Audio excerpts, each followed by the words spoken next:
To make peace, scientists built the ultimate weapon of war. To fight fascism, they unleashed the power of the atom. Theoretical brilliance and engineering grit gave birth to an ethical nightmare, the atom bomb. Now, the Manhattan Project on Modern Marvels. At 5:30 a.m., July 16, 1945, scientists and dignitaries awaited the detonation of the first atomic bomb in a desolate area of the New Mexico desert, known aptly as Jornada del Muerto, or Journey of Death. They had taken bets on how much power their creation might unleash, but many wondered whether the weapon would work at all. There was, however, one certainty.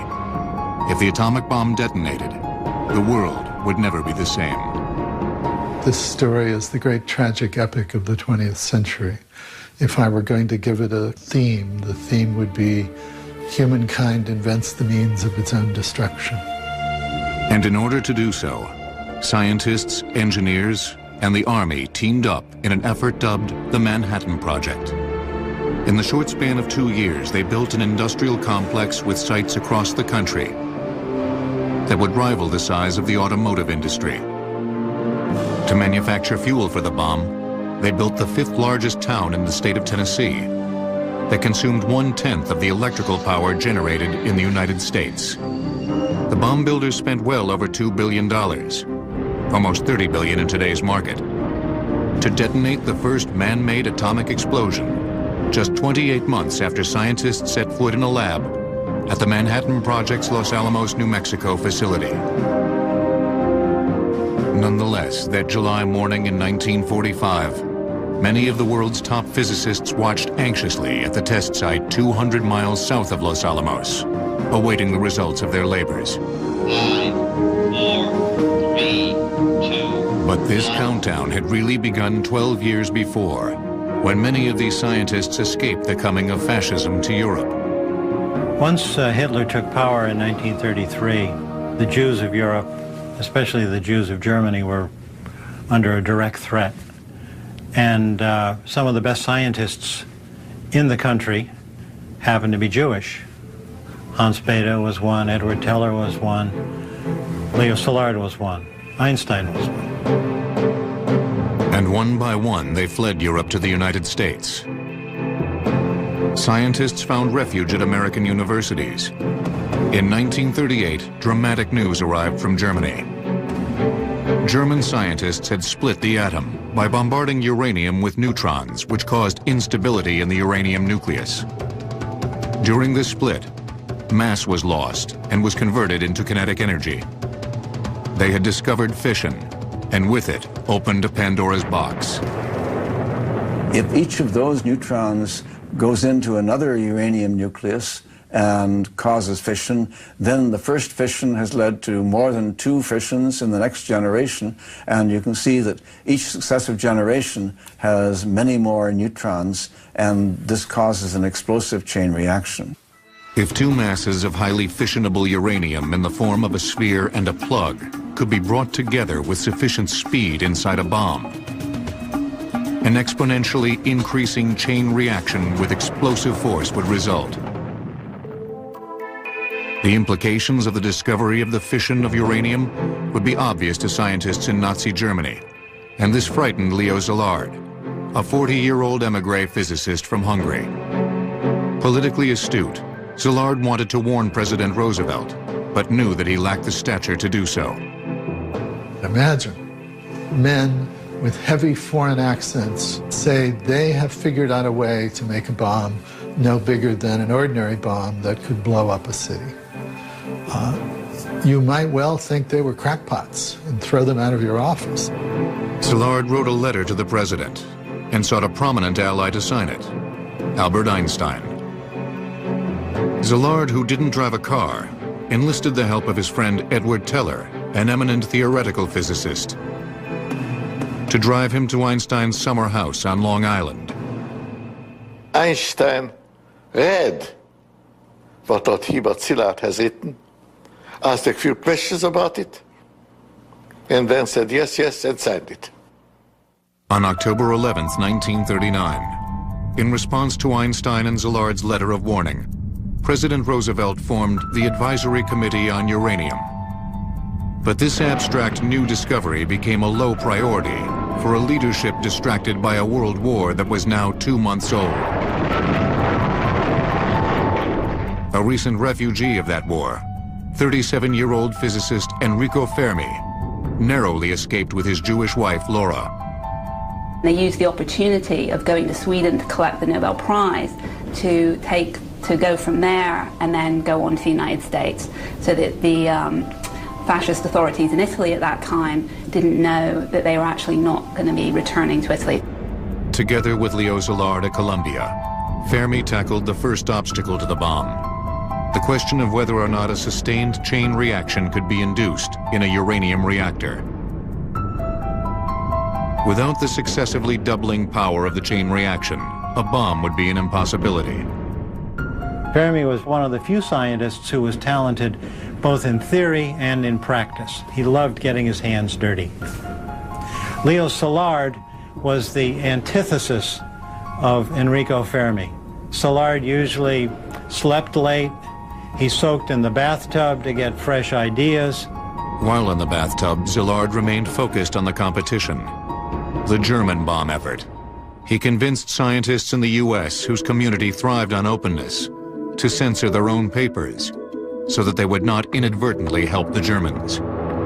As the U.S. bomb effort was taking its first tentative steps, news that the Kaiser Wilhelm Institute in Berlin had begun actively pursuing uranium research rippled through the American scientific community. It would take nothing short of a disaster to move the president to take decisive action. And a disaster was not far off. On December 7, 1941, the Japanese attacked Pearl Harbor, sinking 19 U.S. naval vessels and killing more than 2,000 soldiers. No matter how long it may take us. The next day, the U.S. declared war on Japan. World War II was no longer just Europe's war. And their righteous might will win through to absolute victory. America's entry into the war had a galvanizing effect on its moribund atomic bomb effort. President Roosevelt approved production of the weapon and turned the nuclear program over to the Army. Brigadier General Leslie R. Groves, an expert engineer and administrator, was placed at the head of the Manhattan Engineer District, named after the project's initial headquarters in New York City. General Groves, having just finished building the Pentagon, was absolutely disgusted to be assigned the Manhattan Project, as it came to be called. He was sure it was a boondoggle. He was sure you could never do such a thing. But at the University of Chicago, Szilard and Fermi were taking the first steps in proving Groves wrong. They were trying to demonstrate that the fission process could be harnessed by launching a sustained chain reaction in uranium. They built the first primitive reactor in a squash court beneath the stands of the university's football stadium. The reactor consisted of a pile in which a fission reaction could be initiated and controlled. They did it by piling layers of graphite and then embedding balls of uranium, so that when the neutrons started flying through, they would be slowed by the graphite, collide with the uranium, release more neutrons, and those neutrons would continue in the chain reaction pattern. This momentous achievement, only detectable by a Geiger counter, meant that the fission process could be sustained. Nuclear energy could be released in a controlled way, as in a reactor, or perhaps cataclysmically, as in a bomb. It was so crazy that you could put a bunch of uranium together with graphite and the thing would spring to life. The bomb effort went into high gear. Its first priority was the lack of weapons-grade fuel. Fission is more readily produced in a rare uranium isotope, uranium-235, that occurs naturally at a ratio of 1 to 139 to its less useful twin, uranium-238. Chemically identical, the isotopes were almost impossible to separate. The only workable method in 1942 was electromagnetic separation. In this process, a mass spectrometer used for separating electrically charged particles according to their mass sent a stream of uranium atoms past a magnet. Atoms of the lighter isotope U-235 would be deflected more than those of the heavier U-238 and would be captured one atom at a time. Scientists at Columbia University championed a competing mode of separation, gaseous diffusion. This method passed the isotope through a porous barrier that separated the lighter isotope from its heavier counterpart, but it proved to be technically challenging.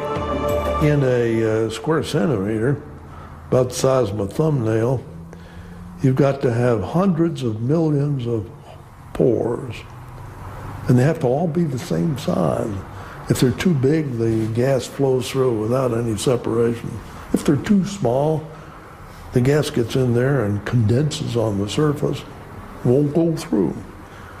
So you talk about obstacles.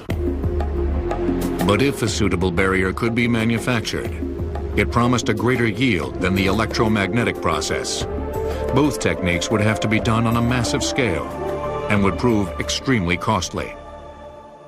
And if they worked, they would provide fuel for a bomb that would be designed in a remote area of New Mexico. Grove selected a bomb design site in Los Alamos, an isolated location in the mountains at an elevation of 7,000 feet and accessible by only one road. General Groves wanted it to be inland, too far for enemy planes or submarines.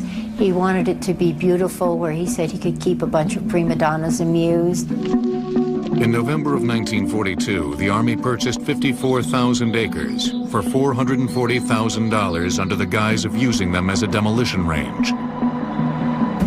To head up the installation, Groves, an expert judge of men, chose a most unlikely candidate, J. Robert Oppenheimer. A gifted physics professor, Oppenheimer had a reputation for being temperamental, perhaps not suited to a highly stressful assignment. Grove was advised that Oppenheimer would be a disaster. People told him that Oppenheimer couldn't run a hot dog stand. Oppenheimer was a fascinating and complicated man. Fundamentally, he seems to have had some of the qualities of an actor. He was different things to different people. Oppenheimer drew luminaries like Enrico Fermi, Hans Bethe, and Edward Teller to the facility, as well as technicians fresh out of college. Laboratory personnel grew from 250 in 1943 to 2,500 in 1945. There were lots of babies born. General Groves at one point asked Oppenheimer if he couldn't do something about that. He said he didn't think so.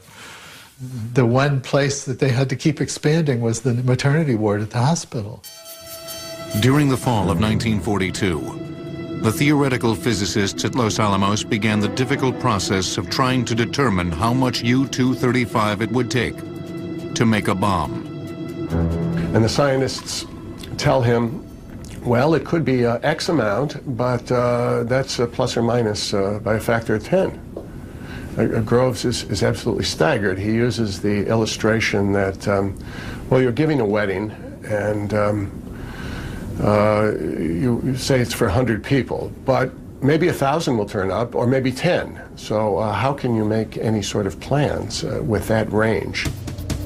This kind of uncertainty only served to fuel fears that the Nazis might be closer to building a bomb.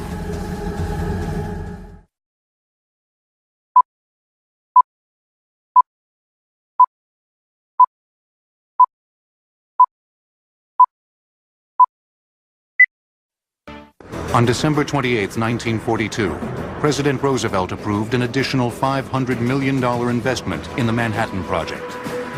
The first priority, to build the massive industrial facilities that would produce the fissionable material to fuel the atom bomb. Robert Oppenheimer's team of physicists doubled the amount of uranium-235 thought necessary to achieve critical mass and sustain an explosive chain reaction to 200 kilograms. Their calculation, made without adequate samples of U-235 for tests, would prove to be 10 times the required amount.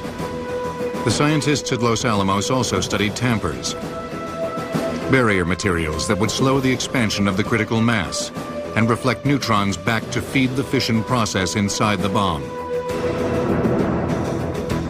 Determined to have the atom bomb ready for use in the war, General Groves notified contractors in Oak Ridge, Tennessee, that they had a scant 6 months to build the massive electromagnetic calutrons, designed by Ernest Lawrence at the University of California in Berkeley. These calutrons would be used to separate U-235 from U-238. Lawrence was, to some extent, an engineer. He was comfortable with the soldering iron and with wrenches and with the tools of the trade, with building machines.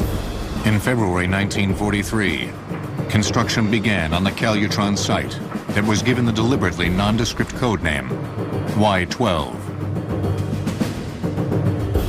These gigantic structures contained multiple calutrons, box-shaped collection units that were configured in a racetrack layout. A magnetic field passed throughout the entire oval of calutrons, causing the divergence of streams of U-235 and U-238, so that the separated isotopes could be collected. A single calutron could capture a mere 10 grams of U-235 daily. A staggering total of 1,152 would be built by war's end. Because of the intense time constraints, Groves could not afford to build pilot plants, facilities to test the scaling up of the laboratory processes. They're physically building Oak Ridge and Y-12, the electromagnetic separation plant, before the design drawings had even been approved. And it's incredible that you would never do this in civilian life, and you would never do it short of a wartime emergency that is dire. They turn the Alpha-1 racetrack on to make the first uranium, and everything goes haywire. That the magnets are so strong that they pull nails out of the wall. Groves arrived and shut the plant down. His response was characteristic of his approach. Since the racetracks were not operating to capacity, more would have to be built to supply the bombs. As a result, the town of Oak Ridge continued to grow to house an expanding workforce. 75,000 people would ultimately come to live at the site. Groves used creative means to recruit them. It was hard to get construction workers during the war. His solution was to put out ads saying, "We can't tell you what you'll be doing, but there'll be steak every night on the table." Once hired, workers were instructed to be evasive about what they were doing. If anybody asks you what you make in Oak Ridge, you tell them you're making the lights for the lightning bugs, or that you're making the holes for the donuts. Haha. Meanwhile, at Los Alamos, design work was underway on the Gadget, as the test bomb came to be known. The main obstacle was how to quickly assemble two smaller subcritical masses into one larger explosive one. The bomb design that they came up with was a gun design. Inside the bomb, a cannon would fire one piece of radioactive fuel into another at 3,000 feet per second.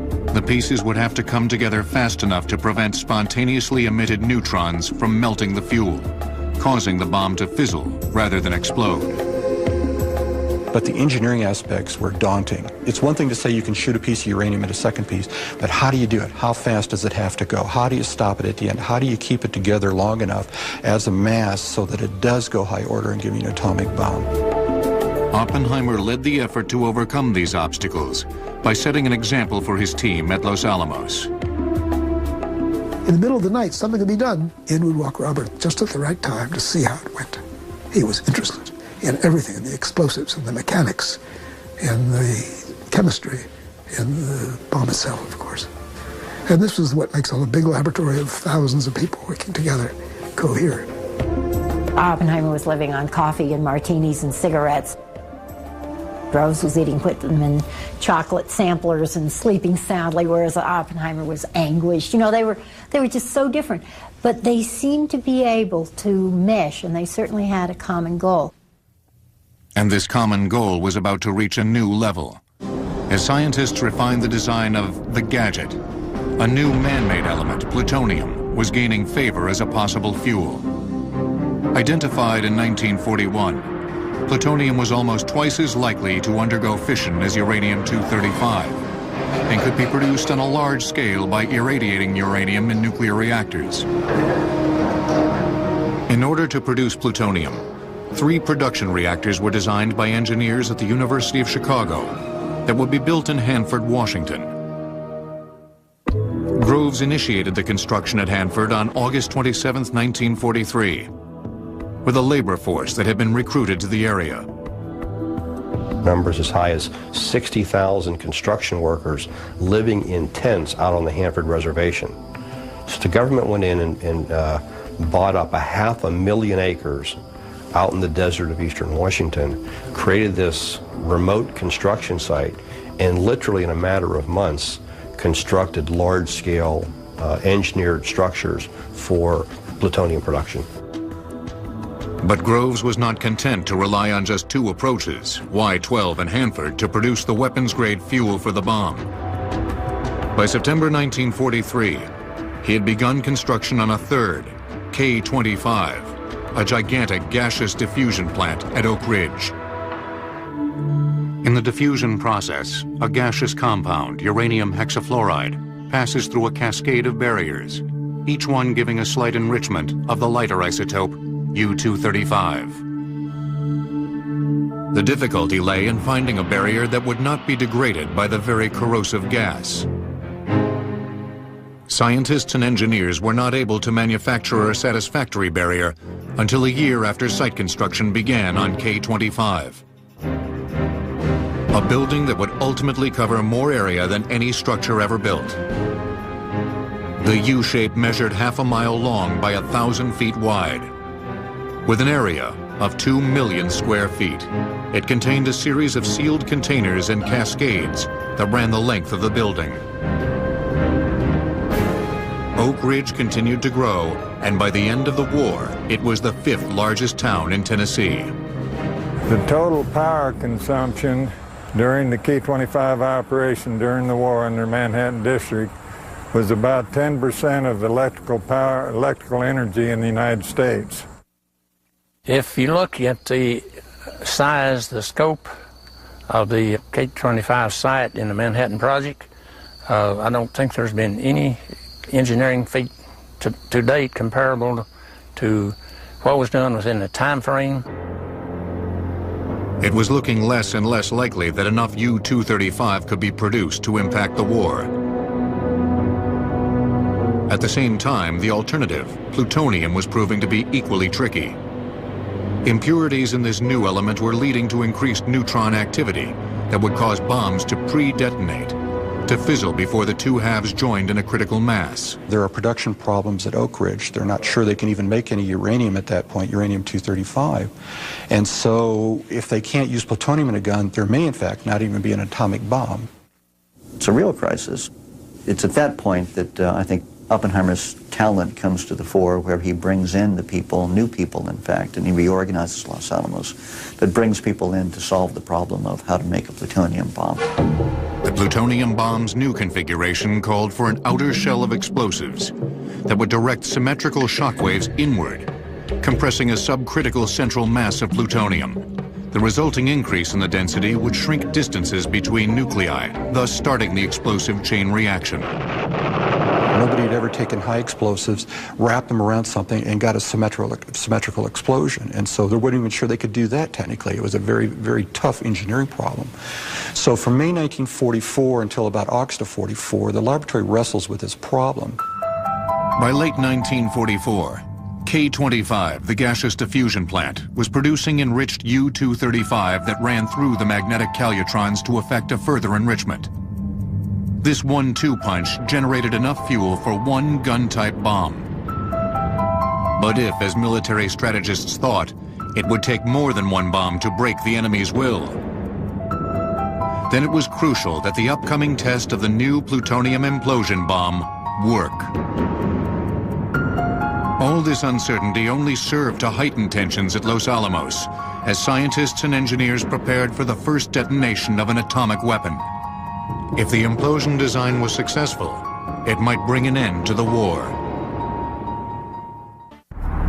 Weapon design for the uranium gun bomb was completed by February 1945.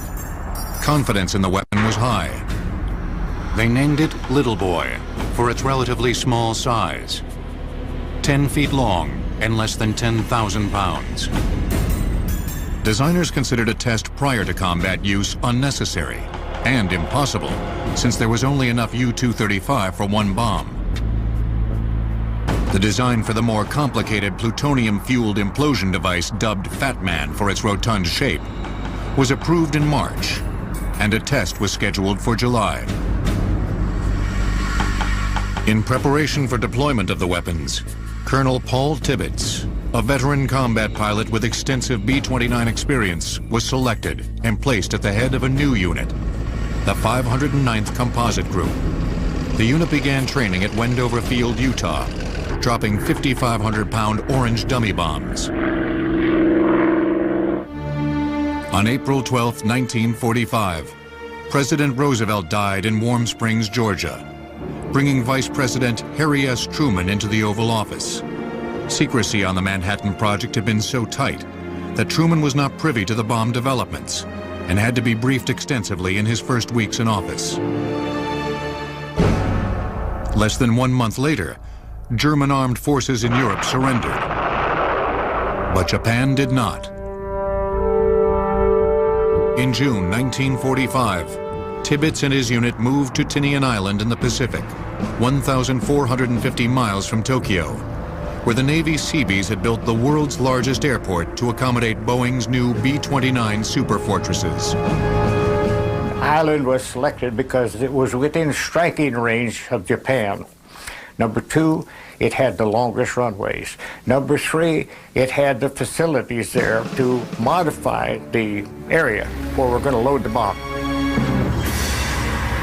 I wanted to have my crews fly over enemy territory because they were not used to flying over enemy territory. I wanted to get practice flying, being shot at, flying alone. Half a world away on the morning of July 16, 1945, in the New Mexico desert 200 miles south of Los Alamos, scientists and dignitaries awaited the results of the first test of an atomic weapon. Oppenheimer had given the test of the implosion device the code name Trinity, a reference to a devotional poem by 17th century English poet John Donne. The poem explores the paradox of a God that destroys in order to renew. But on the morning of the Trinity test, the implosion device did not look particularly imposing atop a tower 100 feet high. One of the guys said that really the Trinity device owes a tremendous debt to 3M because most of it was held together with masking tape. It was a garage bomb, basically. And it literally takes about 3 days to assemble one of these wartime devices. Think of them as crude laboratory devices. They're not production designs. You don't roll them off an assembly line.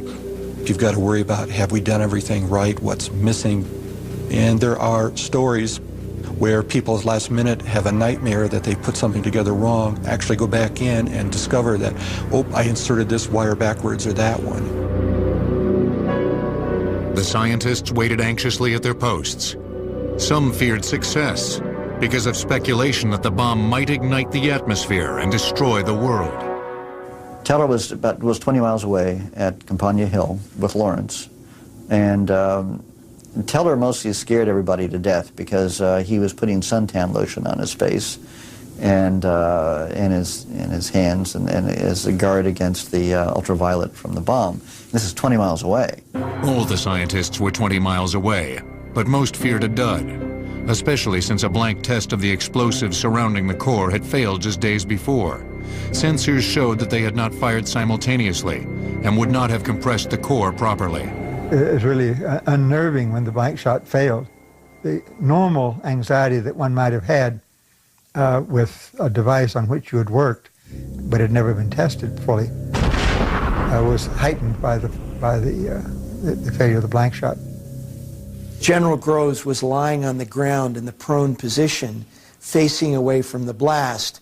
What he said was going through his mind was, what was he going to do when the timer got to 0 and nothing happened?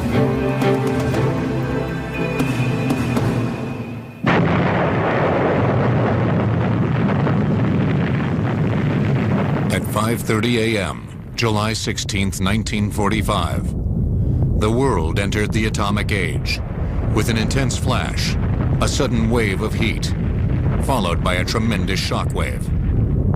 The ball of fire extended 40,000 feet. The bomb packed a punch equivalent to 20,000 tons of TNT, the high end of most of the scientists' predictions, completely vaporizing the steel tower and heating the desert sand into glass for a radius of 800 yards.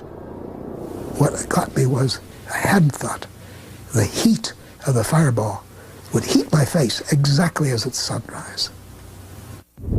It became brighter and rose, and I knew that soon it will be used over Japan, and then it will not be just an experiment. Groves returned to Washington to report the results to Secretary of War Henry Stimson and to make preparations for the use of the bomb against Japan. Later that day, Groves had his photograph taken for the publicity that would accompany the bombing of Hiroshima. I said, General, look down right there at Tokyo. He put his hands on his hips and says, no, I won't look at Tokyo, Ed, but I'll look somewhere close to it. So he did, and I made the picture. I don't know, wherever he was looking was probably Hiroshima. Although Trinity had been a success, questions remained about Fat Man. The gadget at Trinity was not a bomb. Couldn't have been dropped. It was a gadget sitting on top of a tower. So could the bomb work? That would certainly have been the military view. We test them in action. Moreover, the untested little boy would only get one chance to work. The only way we could know for sure is if we actually test it, but we don't have enough uranium. So we're going to have to look at this and say, our calculations look good, our engineering looks good, but we don't know. And so little boy goes into combat as an untested weapon.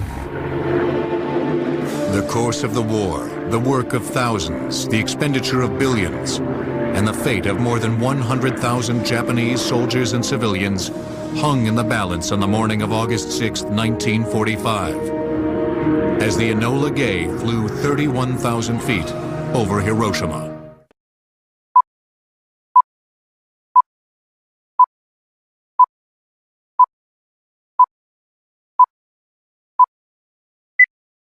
Demonstration of the atomic bomb over an uninhabited area prior to its use against Japan. General Groves heard about the petition and ordered that it not be circulated at Los Alamos. Then, to undermine the petition, he conducted a poll of atomic scientists. What do you think of a demonstration? To his chagrin, 83% of the people answering the poll said some sort of demonstration was preferable to bombing civilians. So then Groves saw to it that the petition was bottled up at Oak Ridge until after the bombs fell on Japan. There was, however, strong support, particularly at the highest levels of government and the military, to use the bombs swiftly against Japanese cities. There was every incentive to use this weapon to scare the Japanese into surrender before the Russians got in on the post-war settlement. What our military leaders feared was what happened in Korea, where there was a North Japan and a South Japan, and the North Japan was communist and the South Japan was capitalist. Moreover, the assault on the Japanese mainland, scheduled for November of 1945, would include 1.5 million Allied soldiers. Casualties in the Pacific indicated that losses would be heavy. By the end of the Second World War, we were so angry at the Japanese. They had started the war, they had fought furiously and brutally. They had slaughtered civilians. We had, by that time, totally destroyed their Air Force. We had totally destroyed their Navy. And yet they wouldn't surrender. In the spring of 1945, General Groves chose populated Japanese cities as potential targets to demonstrate the bomb's destructive power and end the war as quickly as possible. Once selected, The cities on his short list were off limits to Allied bombing raids. They would be saved in order to be destroyed. The final decision rested with the president and was made on June 1st after a conversation with his Secretary of State, James Burns. And at one point, Burns said to Truman, "Mr. President, what will you tell the American people at your impeachment in 1946 when they find out that you had a weapon that could have ended the war and saved American lives, and you decided not to use it?" I think that probably was the decisive argument for Truman. He'd been in World War I, and he knew what it was to fight and die. And I think he was interested in stopping it as quick as he could, and I certainly admired the man for what he did. Let there be no mistake. We shall completely destroy Japan's power to make war. If they do not now accept our terms, they may expect a rain of ruin from the air, the like of which has never been seen on this earth. At 2:45 a.m. on August 6th, Paul Tibbets lifted the Enola Gay off the runway on Tinian Island. I thought the airplane will probably go down in history. And I wanted to be sure that, in my mind, there could be no other B-29 that would have the same name. Well, my mother's name, Enola Gay, fit the bill because I knew there could not be two Enola Gays. On August 6, 1945, at 8:15 a.m., the gun model uranium bomb Little Boy dropped from bomb bay doors of the Enola Gay. 43 seconds later, the bomb detonated 1,900 feet above Hiroshima with a force of 12,500 tons of TNT. I could see little bits of Hiroshima down there, but I couldn't, there was nothing there but black boiling mess. And steam was coming up. There were bubbles, and that's the way that thing looked.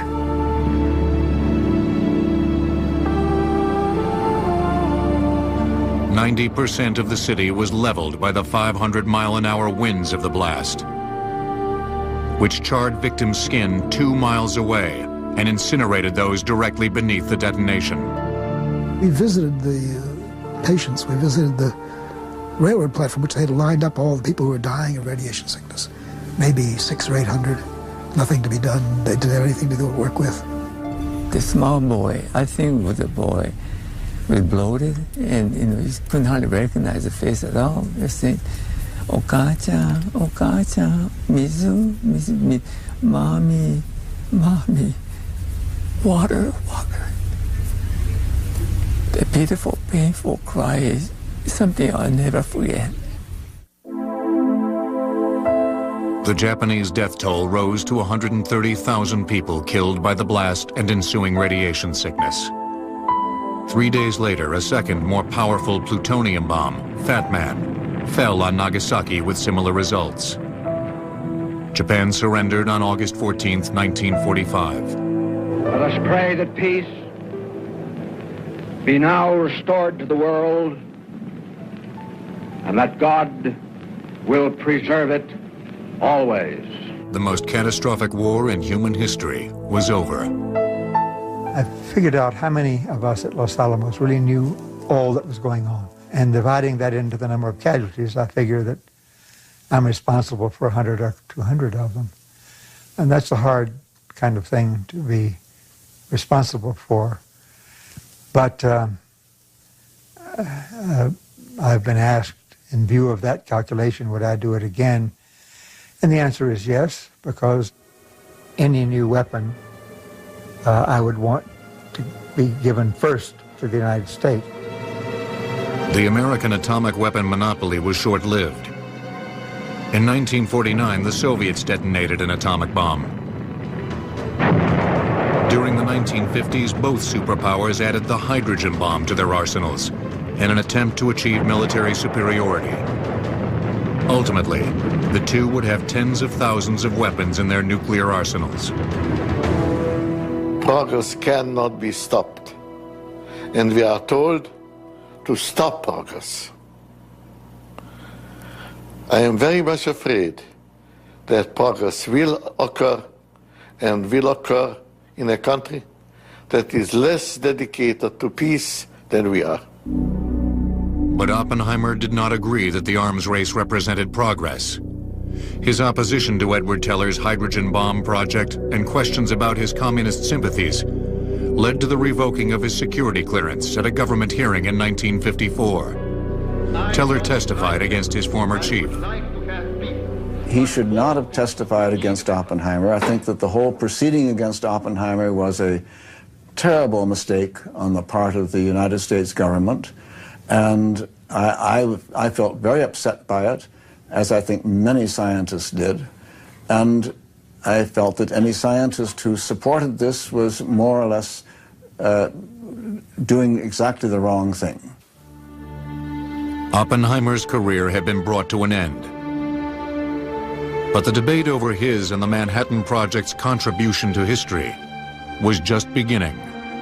If you graph human deaths from war across the last 200 years, you will see an exponential increase up to 1945, at which point the line on the graph drops to about 1 million a year and stays there for the rest of the century. Clearly, there was a radical break in international affairs in 1945. And I think that break has to be attributed to this discovery that scientists made, working peacefully in their laboratories, trying to understand how the world really works, rather than how we would wish that it worked.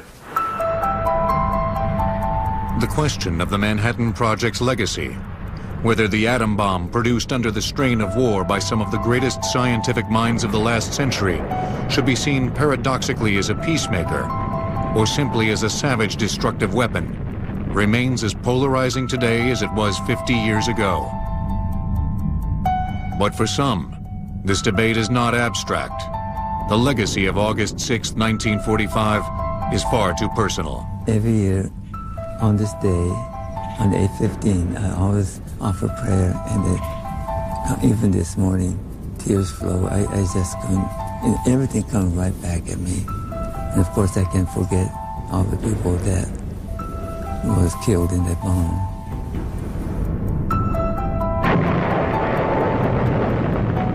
But perhaps the most lasting effect of the Manhattan Project. I can't recall an event that had such a decisive effect on American society or all societies, because for the first time they faced instant, total, absolute annihilation, and one for which the average citizen had no material way to intervene to prevent it. It shattered this sense of security and of confidence in American society, I think unlike any other event in our history.